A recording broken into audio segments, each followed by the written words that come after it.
सलाम हिंदुस्तान दोस्तों, आज जानिए कि शाकाहारी और मांसाहारी को उर्दू में क्या कहते हैं। पहले तो शाकाहारी किस तरह से बना है शब्द ये जान लीजिए।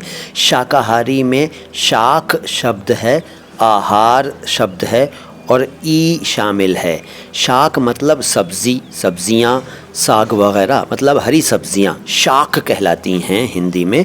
और आहार का मतलब भोजन, ग़िज़ा, और ई लगा दिया, इसमें ई प्रत्यय लगा दिया तो इस पूरे का मतलब हुआ वो शख्स, वो व्यक्ति जो साग सब्ज़ियाँ ही खाता हो, साग सब्ज़ियाँ ही जिसका आहार हो, ग़िज़ा हो, भोजन हो। और मांसाहारी, मांस प्लस आहार प्लस ई, मांसाहारी यानी वो शख्स, वो व्यक्ति जो मांस खाता हो, मीट खाता हो, गोश्त खाता हो। शाकाहारी और मांसाहारी।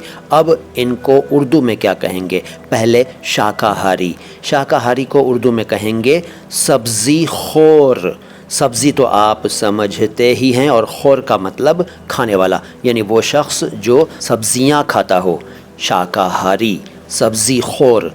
और मांसाहारी यानी गोश्त खोर, वो शख्स, वो व्यक्ति जो गोश्त खाता हो, शाकाहारी, मांसाहारी।